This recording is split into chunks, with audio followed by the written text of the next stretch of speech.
Presentation now. I've known Gabe for several years, and he's been a client with the firm. So when I met Gabe, it was funny. We had the same car. We didn't know it. We walked into a restaurant and I put my key there, and he put his key next to mine. And we're like, okay, this is definitely meant to be. But since then, I've learned a lot about Gabe. Gabe has several businesses. He's going to talk about exactly one of them tonight now during the presentation. If you have questions about the other businesses afterwards, feel free to ask those. But he's going to take about 20, 25 minutes to tell us about a business of his. He's the CEO, and I'm also an investor in it, along with several others that are in the room. So with that, sir, thank you for coming out. Thank you. And over to you. All right. Well, thank you for having me. I hope you like the food. That's also one of the ventures that I have. I'm super excited. For those of you that have already invested, this is going to be a great update on what's going on. And for those of you that haven't yet, well, it's going to be an opportunity to look into what we've been doing for the last three and a half years at this point. MedCana is a publicly traded company on the OTC market. We established the company, purchased the companies in Colombia, and then we reverse merged into a shell on the OTC markets. That was supposed to be a simple process.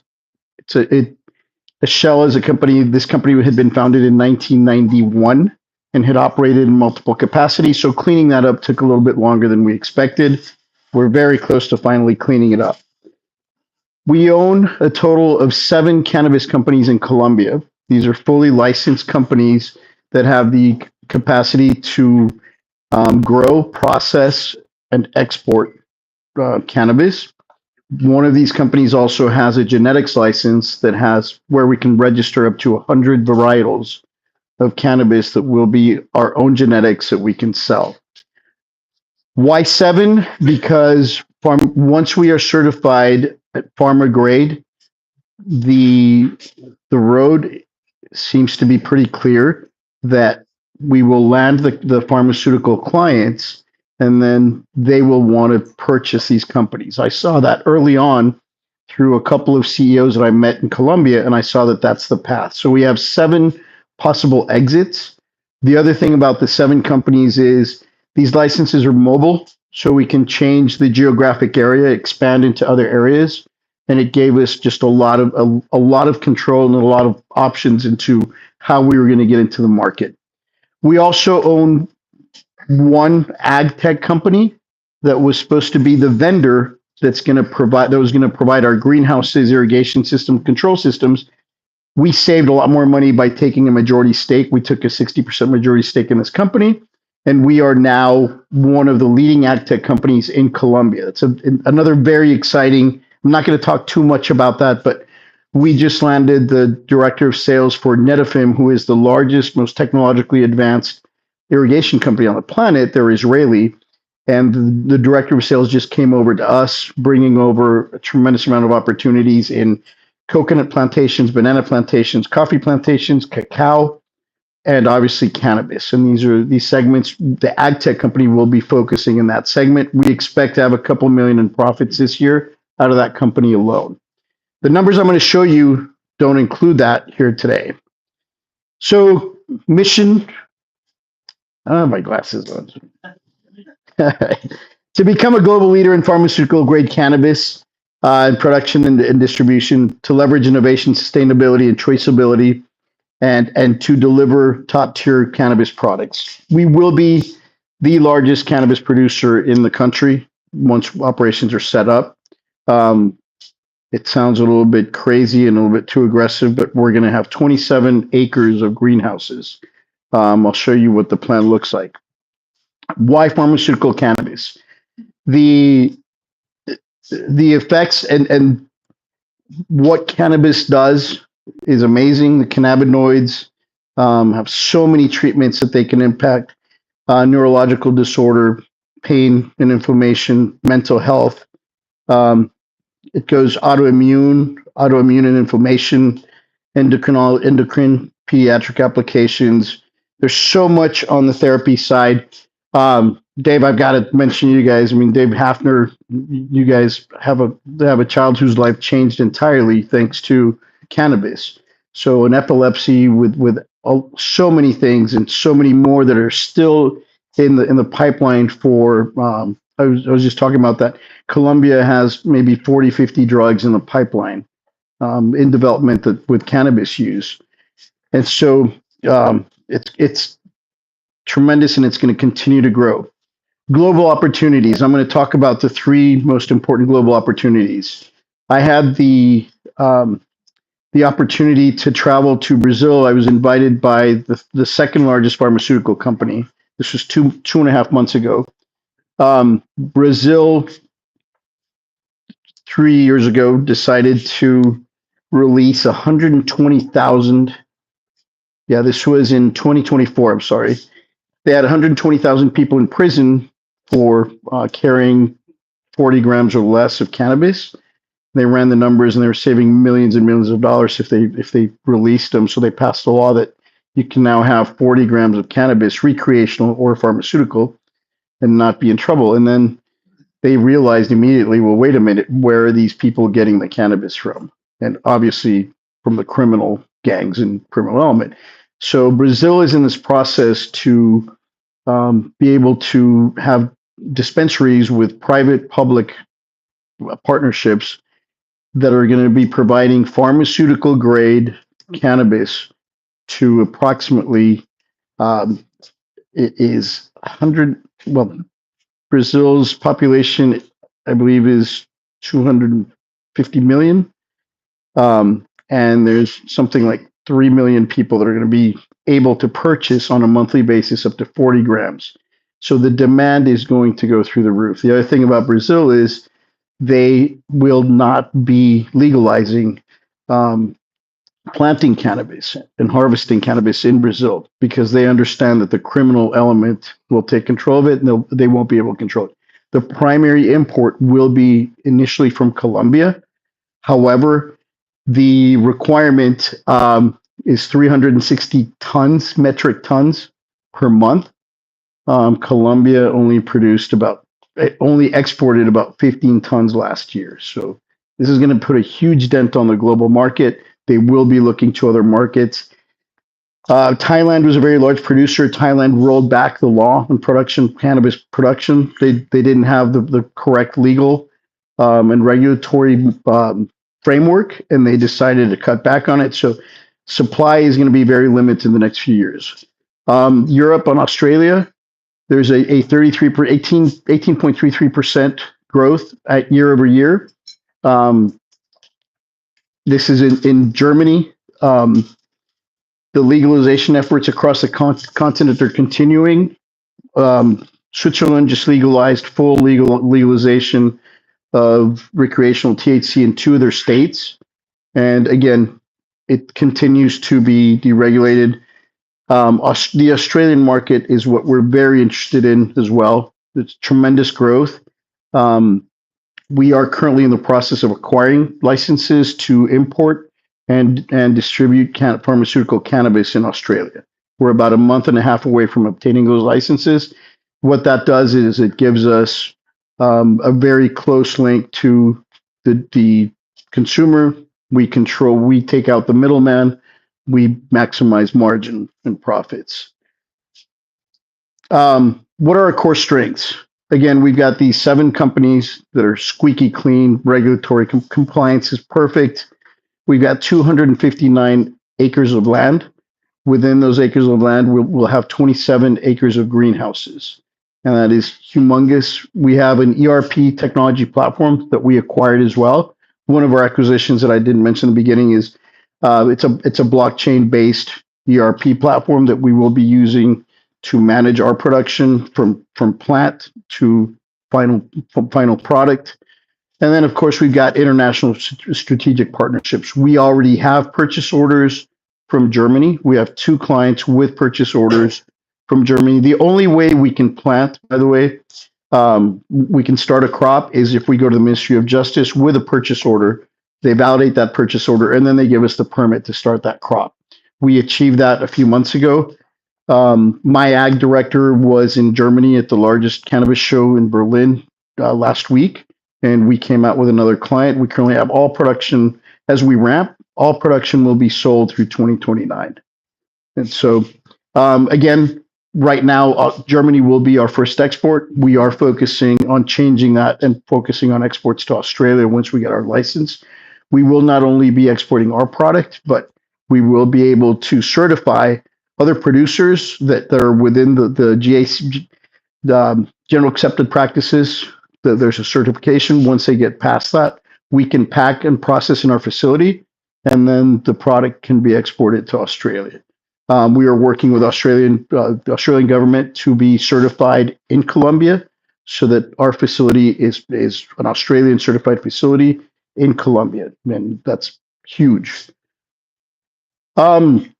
Infrastructure. We're in Antioquia, Colombia. This is a very safe, very right-wing state, very industrious state. We are at 6,900 feet in elevation, spring-like weather that allows us to have 4 crops. It's going to be closer to 3.8 crops per year. So where the U.S. Northern Hemisphere is producing 1 or 2 crops, and then the energy expense goes through the roof. We are at spring-like weather, average 74 degrees. We get 90 inches of rain. All of the irrigation will be from rain collection. And so obviously the labor cost is significantly less. We are paying 130 to 140% of market rate. We want to make sure we get good employees and we have a strong impact on the community. And I was in Arizona 2 years ago looking at facilities, and the ladies that were trimming the flowers were making $2,500 a week. I almost lost one of my chemists that was with me because he wanted to stay and work there. That's his salary in Colombia. And in Colombia, the weekly pay at 130%, we're looking at $200, $250 for the trimming. So we're at 10 times less the cost. The other thing about the area we're in is Colombia's primary export is flowers. And the region we're in is a flower producing region. So the labor is also already trained to be able to handle the flowers, because ultimately that's what our crop is, the buds, which are the flowers of the plant. Guys, if you have any questions, you can stop me, please. Okay. Full scale production begins July 2025, like right now. We are currently filling the planters up, and I didn't put a picture of that, but I'll go into that in a sec. Again, product and technology, we've got the ERP platform that allows us to manage this and allows us to manage the crops. We've got the greenhouse and irrigation company that is building our greenhouses, building our irrigation systems and control systems, and we've got the ERP platform. And again, one of the things about the ERP platform is we will make that public. We will also take that to market once we've got that designed and ironed out. So financial overview, authorized shares, we've got 1.5 billion. Outstanding shares, we've got 319 million. Restricted shares, 176 million. Unrestricted, 143 million, with a float of 118. We are in the process of reducing 70 million shares. We announced a reduction of 50 million shares a few months ago, a month ago. So we are cleaning up our structure because we are looking for additional capital, and we will be adding more shares as well. All right. Revenue, valuation, projections. Again, all capital being raised right now is going exclusively towards the expansion of greenhouses facilities to increase production. Again, everything we have is sold. We just have to get the greenhouses up and running. We also are looking for the capital for expansion in Australia, and it's been easier, much easier than expected. The customs company that we're working with is one of the largest freight forwarding companies in Australia. So they're providing the facilities that will provide our warehousing. They've got the pharmaceutical licensed warehousing, which saved us a ton of money. And what that means is we send the product, they import it, and they actually do the last mile delivery for us. So it's phenomenal. We're very lucky. Again, we've got the orders, the POs from Germany. Orders. I've always been a sales guy. For those of you that know me a little bit, I'm a sales guy. I've never been in an industry where the problem is production and everybody's knocking at the door wanting your product, and everybody's throwing orders at you, and we don't have the product yet. So our revenue target from a really conservative basis is at 50 million. at a valuation of 2.5 multiple. We're estimating a market cap of 125 million, and that would take the projected share price to about 24 cents a share. And again, all of these numbers are extremely conservative. For those of you that are interested in investing, I'll take you through a deeper dive before you sign anything and show you why and how these numbers are so conservative. Our objective: expand certified pharmaceutical distribution globally, launch Colombia operation with a 27 hectares of production, and community impact and environmental stewardship. It's beautiful being out in the country. We are supporting it. Again, one of the things that is really neat about this is most of the people we're going to employ are going to be women, ladies, moms that otherwise might not have a job because they have to take their kids to school, they have to come home. We can employ part-time labor, and a lot, for example, the trimming is being done on a per production basis. So they can come in, work a few hours, go pick up their kids, come back. So this is a pool of labor that we're accessing that is really going to impact the community, and it's great for us. All right, who runs this show? I'm in front of it. 8 months ago, we brought on a temporary CEO in Colombia. He is a CEO of a very small cannabis company. It's been around for 7 years. Great experience in greenhouses, in agrotech, great experience in flowers, and great experience in cannabis. They are actually the ones that came to us and said, listen, we only have 1,500 square meters to plant cannabis. We have clients in Germany that want 5-10 hectares, which is 20 acres. We can bring them to you. We can help you. Just use our genetics for now. And so we're actually buying genetics from them. These are the genetics that these customers already want in Europe. And so we're growing their genetics and shipping them off. Jairo Alexander Castro is a member of the Regulatory Council, is a former member of the Ministry of Justice, the Regulatory Council. He actually participated in writing the law, the cannabis law, and the regulations on how it's going to be managed. We brought him on to do all of our compliance, and he is phenomenal. Diego Flores is our ag director. He's the one that was in Germany last week. He's got 20 years of experience in production in flowers.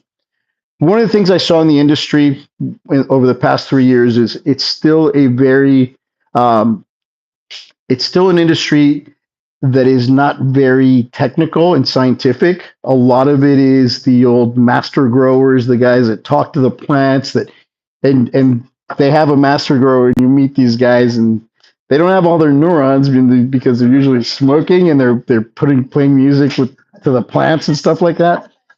We did not go that route. We went 100% scientific. This guy comes from 20 years of experience in the flower industry. He did work in Switzerland in greenhouses with cannabis for a couple of years, and so he brings that background in. And then Snyder Roldan is CEO of a company called Strato Financial. We went in with them. This is the firm that handles all of our legal and our accounting. They're ex-Deloitte. These are GAP certified. They're our accountants. They run our HR department as well. So we keep a very light structure. All of our stuff is outsourced. We do not have offices because we don't need them yet. At some point, we might have some small offices, but we keep a very, very light structure. Why in Colombia? All right. So why did I jump into this? I made a little bit of money in telecom. Okay, and I saw some really just incredible similarities between the industries. I started in telecom in 2002 when deregulation happened. And what happened in the US was investment banks got in. They funded thousands of telecom companies. The law was passed, but regulatory wasn't working yet because it wasn't finished. Nobody knew what to do. There was a lack of clear government regulations. There was no established standards. There were limited operational experience, and it resulted in many players exiting the industry. And so this is exactly, and when I started my telecom company was at the very beginning of the end of that first wave. When everybody started collapsing, I started my company and I picked up, this is telecom, I picked up the remnants of all these other telecom companies that started dying. So I went in towards the end of that first wave and started there. I saw the exact same thing in the industry. Colombia went in with the Canadian stock market, invested millions and millions into into cannabis. The banks made money. The people that had the licenses made money, but nobody could execute. There was no regulations. There was no certifications. There was no experience. And so we're able to pick up a lot of these. We are posting this next quarter, but last month I was able to pick up infrastructure that was worth $817,000, and I paid, swear to God, guys, I paid $50,000 for an entire greenhouse irrigation platform, control systems, just because this company, again, was exiting that first wave. They set up in the wrong area. They could never get a crop. The owner was this Arab sheik who got pissed off and literally gave the stuff away to his horse handlers, and they sold it to me. That's that story. I told you that one, right? So that wave isn't over, but here's the thing. A lot of these companies that are left, the very few, there's 8 operating companies right now in Colombia that will probably make it. I know that because we're selling them their infrastructure through this AgTech company. We're building their greenhouses. We're doing their irrigation systems. We're doing their control systems. So there's very few right now. And this is where the second wave hits, because as you saw, the global demand is absolutely there. So right now there's clear regulations. Right now there's recognized certifications. There's experienced operators. We've got those guys on standby. I don't have the rest of the team, but I have chemists on standby. I have engineers on standby that will come on eventually. So Colombia is definitely poised as one of the big providers of cannabis globally. This is what the farm looks like. This is the layout already. We spent a ton of money doing this. We did the geological analysis, environmental impact analysis, the soil analysis. We had to do the ecological side. We discovered there are 11 natural water springs on the property. That's our plan B. So rain collection is plan A. Plan B is the water. This is where all the 7 companies are clumped. This side is where we're starting. These were 2 companies that were acquired at the end. These are the number 6 and 7 that were acquired. These are very flat, and we have 1 hectare between these 3 terraces, and I'll show you what that looks like. But the layout's very simple here, but these are greenhouses that are going to be built and carved out of the mountainside.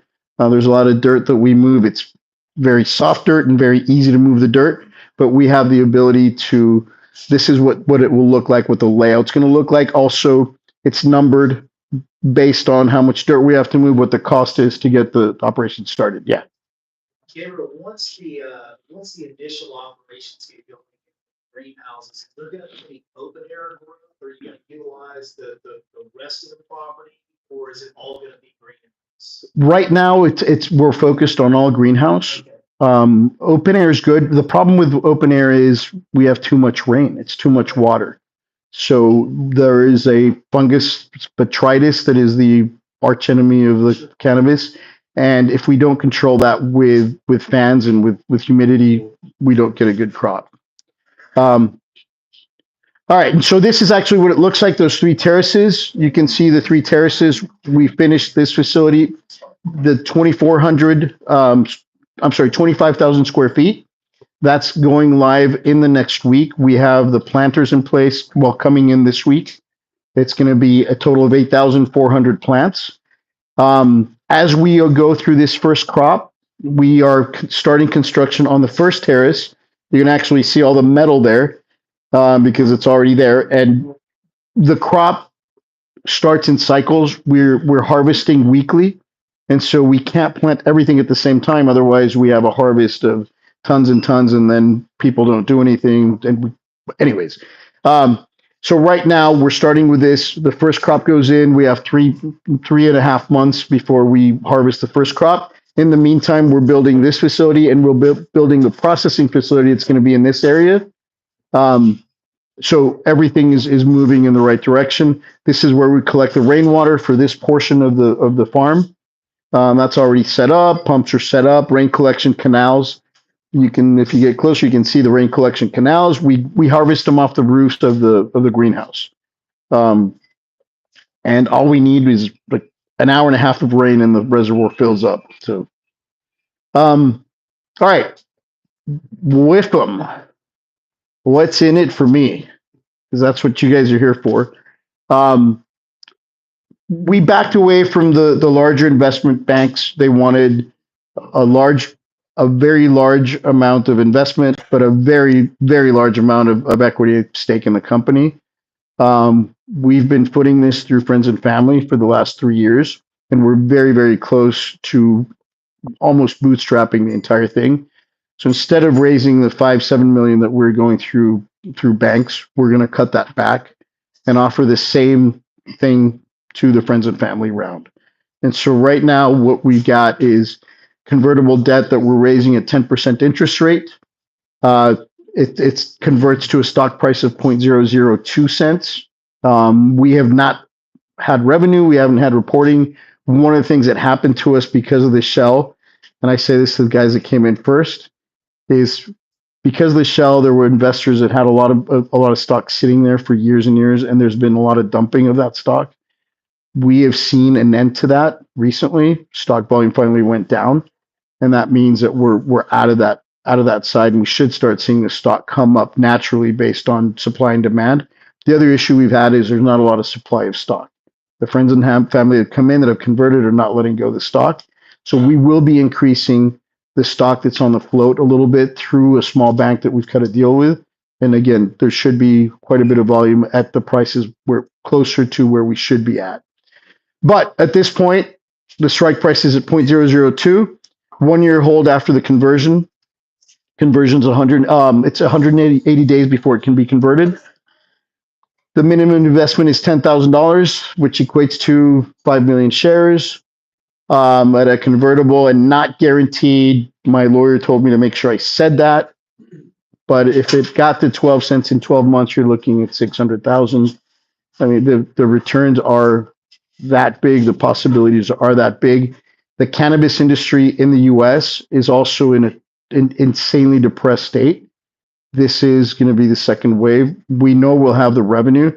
And again, I sleep very well at night because I know, well, let me tell you why I sleep well at night. We've been testing genetics for the past 2 years. We have 5 microclimates in the area that you saw.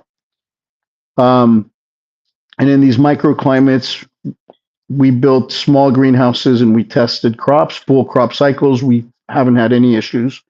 We ran a full crop in 500 square meters, and we got 1.8 times the yield we were expecting. And this was CBD. This wasn't THC for that first round, but the yield was 1.8 times what we expected. Once the flower was trimmed and packaged, we sent that flower to Switzerland. We sold those buds. And then on this trip to Germany, which is the largest cannabis show in the world in Berlin at this point, we walked into the stand of the pharmaceutical company that had bought the CBD from us, and on display was our product, which was really, really just exciting to see that. So we know that we can produce. We know we've produced already. We know we've got the labor. We know we got everything. We are this close. We're starting. But the faster we get these greenhouses going, the faster we're going to accelerate growth. Where are we going after this? We have very strong ties to the Argentinian government in Mendoza. The senator that passed the cannabis law and I have become good friends over the years. The region is perfect. The labor cost is even lower than Colombia. The weather is perfect. And we're looking at an expansion into Argentina as well once we get this going. So that's where we're at. If anybody's interested, please talk to me. I'll take you into a little bit of a deeper dive on the financials. But now I'll open it up for questions. What questions you guys have? And maybe it's more of a horticultural question, but you said 3.8 crops a year. That's each plant each time? We buy the plants. The plants are at 30 days when we put them in the ground, when we put them in our planters. Okay, so then from the sustainability after you harvest, do you anticipate any sustainability in extracting additional nutrients? Yes, we're harvesting the flowers.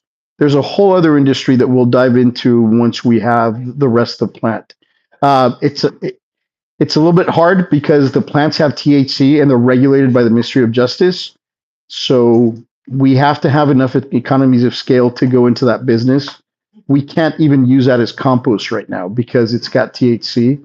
So we have to bury it and just forget about it, which is not sustainable. But there is a ton of stuff that can be done with that. Yes. Gave the $50 million revenue target. How long is it going to take to fix that? At this point, with what we have right now, with the capital we have, we're there at 24 months, conservatively, very conservatively. Okay. The year actually puts 10,000. Yeah. Yep. One of the things I'll clarify, you guys heard me talk a little bit about recreational. The gamble and the long-term strategy as well is these markets for pharmaceutical are huge. But at one point, the US will legalize cannabis. And once that happens, the first importers will be the ones that have the pharmaceutical licenses and the pharmaceutical certifications. So we want to be prepared for that. And that's just a big bonus after the whole thing. But we will look at the recreational market once it opens up in the US. At maximum capacity, what's the volume of product produced on average? We are producing 3,000 kilos, 3,500 kilos a month at maximum capacity. Yeah. Sure. Yeah, you bet. I could add just a few comments about why I invested. I invested early on with Gabe and MedCana. So when I look at investments for how hard is the problem? This is a very tough problem, right? To produce pharmaceutical grade marijuana that's going to pass through the different countries. You know, the US being probably the hardest, but Argentina, Germany, to get through those fences to be able to sell this stuff, it's tough. And the team's already started to show that they're able to do that to some countries. So I look at how hard is the problem, which translates into how much the upside there is. When you think of a target, it's a little bit rough to put a target on it because if they do get a contract for the US, then the sky's the limit, right? It's how much they can produce. And all their plans would change as soon as that comes through. So a huge amount of upside. Also look at the leadership team. Gabe is a sales guy, which oftentimes the CEO is the talking head of the company. If you go to the website, the other 7 are like PhDs. Different, scientists, stuff like that, and they're all there. A lot of folks have relationship with the country because the country, the government's a risk too. So all that's being mitigated. And then what's the track record? The only one I knew was Gabe, and he has this, solid track record of making stuff happen that he said he's going to do, and actually turning that into reality. So that's what I look at when I bet an investment, and I decided to invest off of that. So just wanted to share that. Thank you. Yep. Who are your competitors? Our largest competitor is a company called Pharmacielo. They've gone through $240 million of investment. They've bought 3 processing plants that could never get off the ground to do the extraction. Their facilities are about 3 miles away from where we are at, but they're in a zone, another microclimate that's extremely rainy. They have not been able to produce, and they're actually asking to buy from us. So this is the largest one, and they're 3 miles away from us. There's a few others that are, and at this point, they're not really our competitors.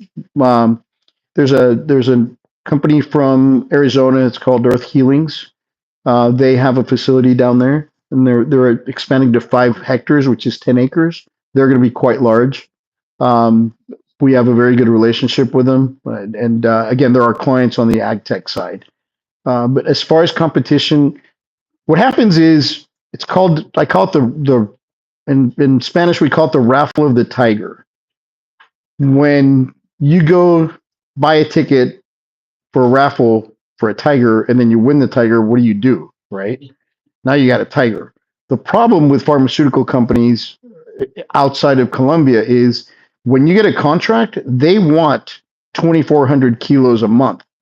How do you supply 2,400 kilos a month when you have 1 or 2 hectares, right? So that is the raffle of the tiger. The company Anutea, the CEO, won that raffle of the tiger, and then they came to us and said, "Listen, as long as we make a little bit of money on the plant that we sell you, we'll give you the client." And that's how we acquired our first client. So this right now, the global demand is so big that we're better off partnering with a lot of these guys. And again, it's I'll tell you guys in semi-confidence, but the idea of getting our processing facility certified by the Australian authorities in Colombia allows us to aggregate from other sellers while we ramp up all of our production. Okay, so it gives us direct door. So we want these partnership. As long as the global demand continues, we'll see them as partners. One that hasn't been asked: security in the country. That there's a thing that I skipped on the slides. We're in a very secure part of the country. President Uribe, who is the one that cleans up Pablo Escobar in the 80s, is actually 4 miles. His house is 4 miles from our finca. It's pretty funny. Last time I was there, there's a big billboard that says, "If you have a problem, call the old man." And it's a picture of him. He's like 75 years old. He runs the right in the country. Right now, it's been a leftist government that's been extremely pro-cannabis. Both right and left are pro-cannabis. The reason the right blocked recreational cannabis in Colombia was because this president wanted to authorize all of the indigenous tribes to be able to plant without licenses, which would have wreaked havoc. And so that's why the cannabis law didn't pass. The right wing looks like will be coming back with the next presidency. And so we're very happy. The area we're with is all extremely right. We have very good relationships with the governor, with the mayor of Medellin, with the mayor of the town, the small town. And so we're very happy. There's zero activity from the FARC, which is the guerrillas that are active in other parts of the country. It's completely controlled. On top of that, we have a military garrison about 1.5 miles from our facility, where there's 20, 30 soldiers stationed at all times. We also have a radio for security that we check in 2 to 3 times a day, and we listen to what's going on in the area. And we get an immediate police response or military response if anything happens. There's 2 accesses to the farm only, and we will have those monitored via video cameras from about 1 mile out to know who's coming in and who's leaving. So even though it's very calm, we will have the security to make sure that if anything ever happened, we'll be good. So going on top of the security that you're talking about, how explain the shipping process and what the security is like for that, especially when we're shipping in such a Right. So Anutea learned that. They learned that one. They shipped in Ziploc bags and crates. They didn't vacuum, and they sent it through Iberia, the Spanish airline, that flew in bond from Bogota to Madrid, and the entire flight could smell cannabis. And then the plane was detained in Spain because of the smell, and they were banned from shipping. So lesson learned, the everything is vacuum sealed, sent in crates. It is, and it doesn't smell anymore. All right. But no, the process is extremely tedious. For when we transport the flower, we have to have a certified security company. Airport, Ministry of Justice receives it. We file the paperwork. So we've already gone through this process once. So this is not going on cargo containers through shipping channels? It goes all air. It's all air. And it goes in bond, released by the Ministry of Justice once it's on the plane, and then received at whatever country is going to be receiving it. Yeah, but it is tedious, horrific, really. The amount of paperwork is crazy. And this is where Hyro comes in and does the paperwork for us. Yep. All right, thanks Gabe for coming out. We'll kind of hold that question for later, but thanks Gabe for coming out. Thanks for the Rock House Bar folks for providing the food. Thanks for Ali and Lexi for manning the bar. And with that, we'll be open for another hour. So Thank you. Thank you, guys. bring your questions on up front.